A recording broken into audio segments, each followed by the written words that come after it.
आप सबको नमस्कार करता हूं।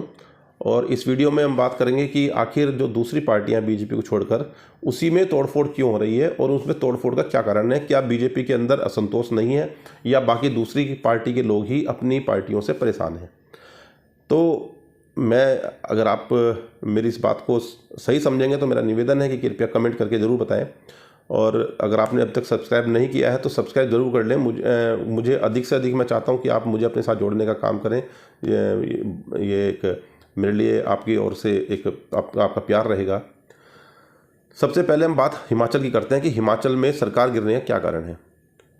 हिमाचल में सरकार गिरने का कारण जो समझ में आता है, वो जो स्थिति जो बन रही है, जो मैं पिछले 2 दिन से वहाँ की चीज़ों को देख रहा हूँ, जो सर्च कर रहा हूँ, जो सामने आ रही हैं न्यूज़ के माध्यम से, अन्य माध्यम से, उसका सबसे बड़ा कारण एक ये है कि एक मौका मिला बीजेपी को कि किसी भी प्रकार से प्रतिभा सिंह और उनके बेटे विक्रमादित्य को दबाव में लिया जा सके।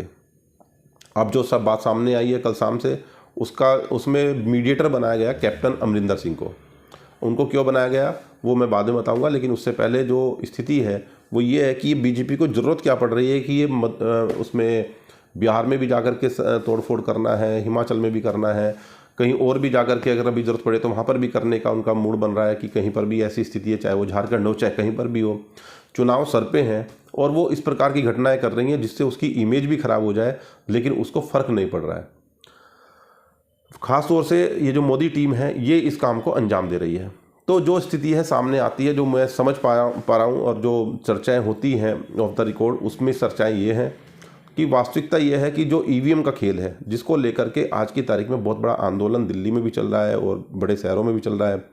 सोशल मीडिया पर भी व्यक्तिगत भी लोग इस बात को मानते हैं कि अगर ईवीएम ना हो तो शायद आज सरकार आज चली जाए। यानी कि लोग ये मानते हैं कि ये सरकार या ये नेता जो सरकार में बैठे हैं वो लोग जनता का विश्वास खत्म कर चुके हैं। जनता का विश्वास अब उनके ऊपर नहीं रहा है, सिर्फ ईवीएम यानी कि एक उसी तोते में उनका जान बची है। तो लेकिन इस ईवीएम को इस्तेमाल करने के लिए जो सत्ता में बैठे हुए लोग हैं, केंद्र सरकार में बैठे लोग हैं, उनको ज़रूरत है हर प्रदेश में अपने सरकारी तंत्र की। तो सरकारी तंत्र उनका अपना हो, उसके लिए ज़रूरत है कि वहाँ की सरकार में उनका दखल हो, उनकी अपनी सरकार बने, या उनकी सरकार अपनी नहीं बने तो उसमें इस प्रकार का दखल हो कि वहाँ का जो भी मुख्यमंत्री हो उस पर उनका प्रभाव हो, उसके ऊपर पकड़ हो।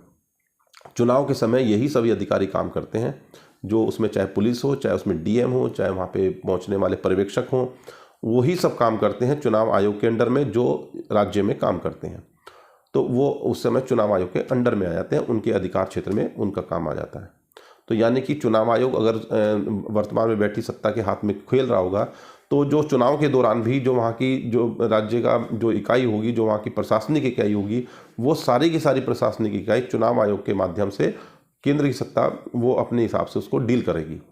ये कारण है कि जिसकी वजह से वो सरकारों को गिराने का काम कर रहे हैं, क्योंकि जिसकी वजह से उनको समस्या आ सकती है कि माना कि आज की स्थिति में यह है कि जहाँ पर उनकी सरकार नहीं है, वहाँ के मुख्यमंत्री अगर उनके फेवरेबल नहीं है, उनके अनुसार उन्होंने काम नहीं किया, तो वहाँ पर वो उन अधिकारियों को वो प्रभाव में ये ले सकती है कि देखो चुनाव 2 महीने में ख़त्म हो जाएगा, आपको हमारे साथ काम करना है तो ईमानदारी से काम कीजिए, उनके प्रति निष्पक्ष मत, उनके प्रति पार्शलिटी मत कीजिए और निष्पक्षता से काम कीजिए।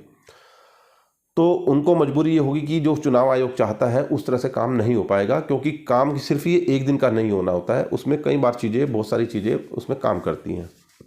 स्थिति ये बनती है कि जैसे चुनाव के समय जो प्रचार होता है, प्रचार के दौरान मीटिंग्स होती हैं, परमिशंस होती हैं, उन सब चीज़ों में जो या कार्यकर्ता किस प्रकार से झंडे पोस्टर बैनर लगा रहे हैं, कहाँ कहाँ घूम रहे हैं, उन सबको भी धमकाया जा सकता है, उन सबको दबाव में लिया जा सकता है, उन सबको लालच दिया जा सकता है, उन सबको अपनी तरफ किसी प्रकार से किया जा सकता है। तो बहुत सारे तरीके उसमें किए जा सकते हैं अगर वास्तव में आप करना चाहते हैं तो ये सब चीज़ें तभी हो सकती हैं जब बशर्ते सरकार आपकी हो, सत्ता आपकी हो। दूसरे की सत्ता या सरकार होगी तो उसमें आपका जो प्रभाव होगा, जब आप ये काम करने का प्रयास करेंगे तो प्रशासनिक जो तबका होगा, प्रशासनिक जो पुलिस होगी या प्रशासनिक जो अधिकारी होंगे, वो आपके खिलाफ एक्शन कर सकते हैं। लेकिन अगर वो सब चीज़ें आपके अनुसार हैं तो फिर उनकी हिम्मत नहीं होगी कि आपके ऊपर वो किसी भी प्रकार से एक्शन ले लें। तो ये सब चीज़ें इसलिए सरकार को, जो केंद्र में बैठी सरकार है, इसको लगता है कि वास्तव में कि ये सब चीज़ें हमारे अनुसार हों तो हम कर पाएंगे। और इसीलिए वो बेशर्मी से हर चीज़ को गिराती जा रही है। हर सरकार में आपकी किसी प्रकार की ये परवाह ना करते हुए, इस प्रकार की कोई उसको परवाह वास्तव में नहीं है कि हमारे देश की जनता, आम जनता इस चीज़ से कितना प्रभावित है, कितना अप्रभावित है, कितना इसको गलत मानती है, कितना इसको सही मानती है। उसे इस प्रकार के किसी भी पैरामीटर को उसने नहीं देखना है। उसको सिर्फ ये देखना है कि हम उसका इस्तेमाल जो वहाँ की प्रशासनिक इकाई है उसका किस प्रकार से कर सकते हैं। तो ये एक बहुत बड़ा कारण है। अब उसके लिए क्या करते हैं, उसके लिए तरीका ढूंढते हैं कि मान लिया अब ये एक हिमाचल है, छोटा स्टेट रहा, लेकिन वहाँ पर 4 सीटें हैं लोकसभा की, उसमें किसी प्रकार का प्रभाव वहाँ की सरकार का ना बने कि वहाँ से 1-2 सीट भी किसी प्रकार से कम हो जाएंगी तो बड़ी समस्या हो जाएगी, क्योंकि और बहुत सारे स्टेट ऐसे हैं जहाँ से उनको जीतने में दिक्कतें आ रही हैं। तो ये सारी सीटें ऑलरेडी वो पहले ही 90-95% से ऊपर सीटें लेके जा चुके हैं, तो उनके पास अब बढ़ने का रास्ता नहीं है, माइनस होने का रास्ता तो है। तो खोने के लिए सब कुछ है आज की तारीख में मोदी सरकार के पास, लेकिन पाने के लिए बहुत कम रास्ते हैं। और पाने के लिए जो रास्ते हैं वहाँ पर अगर वो बेईमानी करें या वहाँ पर किसी प्रकार की मनमानी करेंगे तो वो सब सारी बातें खुल जाएंगी। तो उनके पास सबसे बड़ा कारण यही है, भले ही उन्होंने 370 पार का नारा दिया है, लेकिन उनका टारगेट सिर्फ यही होगा किसी प्रकार से 300 प्लस भी आ जाए तो सरकार हमारी बनी रहेगी। इसलिए उन्होंने जैसे हिमाचल में किया कि कुछ विधायक तोड़े, उसके बाद सबसे पहले उन्होंने जो भी प्रभाव में अपने लिए होंगे विक्रमादित्य और उनकी माताजी जो प्रतिभा सिंह है उनको प्रभाव में लिया, जबकि वो खुद सांसद है, बेटा मंत्री हैं, उनके पति खुद मुख्यमंत्री रहे लगातार और लंबे समय तक रहे, केंद्र में मंत्री रहे, मुख्यमंत्री रहे। तो सब चीज़ें, ऐसा नहीं कि उनको किसी प्रकार का वहाँ पे अपमान झेलना पड़ रहा था। अगर आप अच्छे से प्रतिभा सिंह का इंटरव्यू देखें, कई बार देखें, तो उनके चेहरे से लगता है कि वो बहुत तनाव में है। और तनाव में होने का उनका बहुत बड़ा कारण ये ऐसा है कि उनका एक केस चल रहा है, जो उनका पारिवारिक केस है, जो उनकी बहू ने किया हुआ है उदयपुर में, राजस्थान के अंदर, जो कि उनकी और विक्रमादित्य की जो पारिवारिक जो विवाद है वो कोर्ट कचहरी थाने पुलिस तक पहुंचा हुआ है। तो उसमें बहुत बड़ी समस्या एक प्रकार की है। तो किसी भी प्रकार से वो इस चीज़ से बचने का प्रयास करेंगे।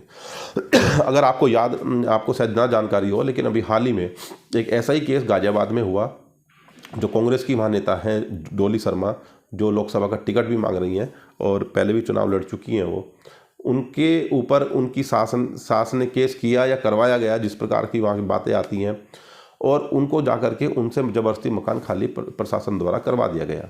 उनका भी पारिवारिक केस था, लेकिन उनको जिस प्रकार से खाली कराया गया, इस प्रकार की कार्रवाई अक्सर नहीं होती। सुबह सुबह जाकर के उनको और उनके बेटे को सड़क पर खड़ा कर दिया गया कि आप मकान खाली कीजिए, जबकि वो 10 साल से उसी मकान में रह रही थी। तो ये इस तरह की घटना हुई। इसी प्रकार की घटना कल को पुलिस अगर पहुंचती है विक्रमादित्य के घर पे या प्रतिभा सिंह के ऊपर, क्योंकि केस दोनों के ऊपर है, तो दोनों को जेल जाना पड़ सकता है और हो सकता है कि लंबे समय तक उनकी जमानत ना हो। तो उनका प्रभाव में आना मजबूरी थी। आज स्थिति यह है कि उनको पता है, आप विक्रमादित्य के भी अगर चेहरा देखेंगे तो वो भी बहुत तनाव में है। वो भी इस बार इस समस्या में है कि वो कहीं ना कहीं अंदर से लग रहा है उनको कि वो गलत हो रहा है, गलत कर पा रहा हूँ, लेकिन वो कहीं ना कहीं इतने दबाव में है कि उनको मजबूरी में उनके हाथ का खिलौना बन रहा है, जो पीछे से कोई शक्ति उनके लिए काम कर रही है, उनको दबाव में ले रही है। कल नाम आया था उसमें कैप्टन अमरिंदर सिंह, क्योंकि कैप्टन अमरिंदर सिंह और विक्रमादित्य की रिश्तेदारी है। कैप्टन अमरिंदर सिंह की जो लड़की है, जो उनकी लड़की के बेटे की वाइफ इनके परिवार से है, विक्रमादित्य के परिवार से है।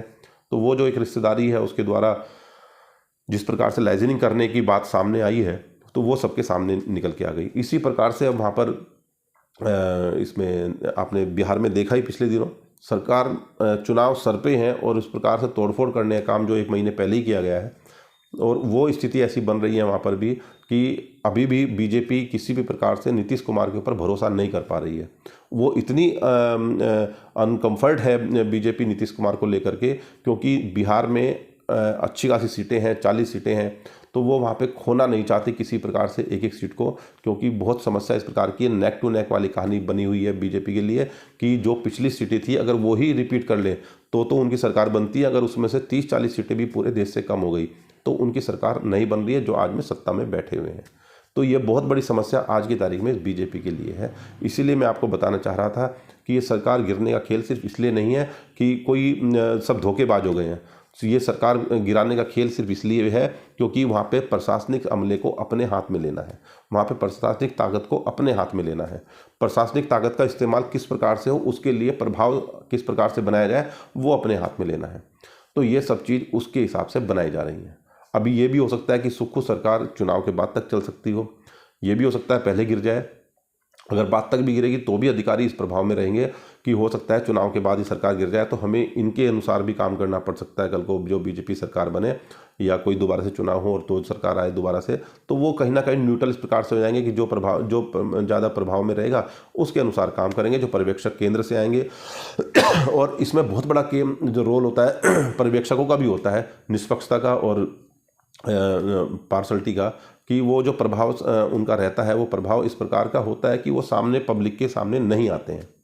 लेकिन जो आरओ होते हैं, जो वहाँ पे ऑफिसर होते हैं हर विधानसभा वाइज जो बनाए जाते हैं, जो पीसीएस अधिकारी होते हैं अधिकांश, तो उनके पास बहुत अच्छा पावर होती है चुनाव आयोग के हिसाब से। वो जिसको चाहे उसको अगर वो आगे करके और उसको सर्टिफिकेट पकड़ा दें तो फिर बाद में अधिकांश केस कोर्ट पहुँचते हैं, लेकिन कोर्ट में जो केस होते हैं बड़े लंबे खिंच जाते हैं।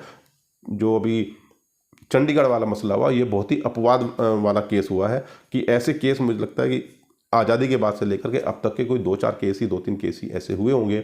अधिकांश केस जो हैं सालों चलते हैं, 10-10 साल 5-5 साल 20-20 साल चल जाते हैं, और कभी कभी तो उनका निस्तारण नहीं भी होता है, आदमी तब तक इस दुनिया से जा चुका होता है।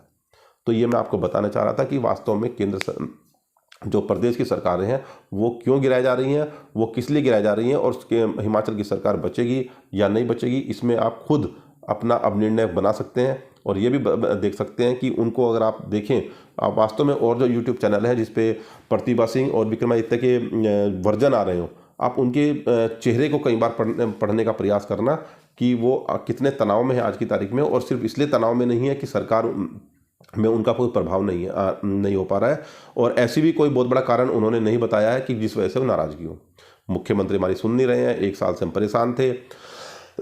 तो 1 साल से परेशान थे तो वो 1 साल पहले भी, 5-6 महीने पहले भी, 3-4 महीने पहले भी वहाँ पर विद्रोह कर सकते थे, लेकिन उनको मौका तब मिला जब ऊपर से हरी झंडी हुई, जब ऊपर से दबाव आया। और दूसरी बात यह है कि उनके पास आज की तारीख में वहाँ से जो एक केस का जो दबाव है वो उनके ऊपर वो बहुत ही अलग तरीके से बना हुआ है। और इसी प्रकार से कुछ चीज़ें आप समझ लीजिए अन्य प्रदेशों में भी हैं। तो ये सब चीज़ें चाहे वो महाराष्ट्र में हो, चाहे जो भी चीज़ें हैं, तो ये सब चीज़ें आप देख रहे हैं किस प्रकार से चुनाव आयोग का खेल है, ईडी का खेल है, सीबीआई का खेल है। ये सब चीज़ें आपके सामने, सबके सामने है।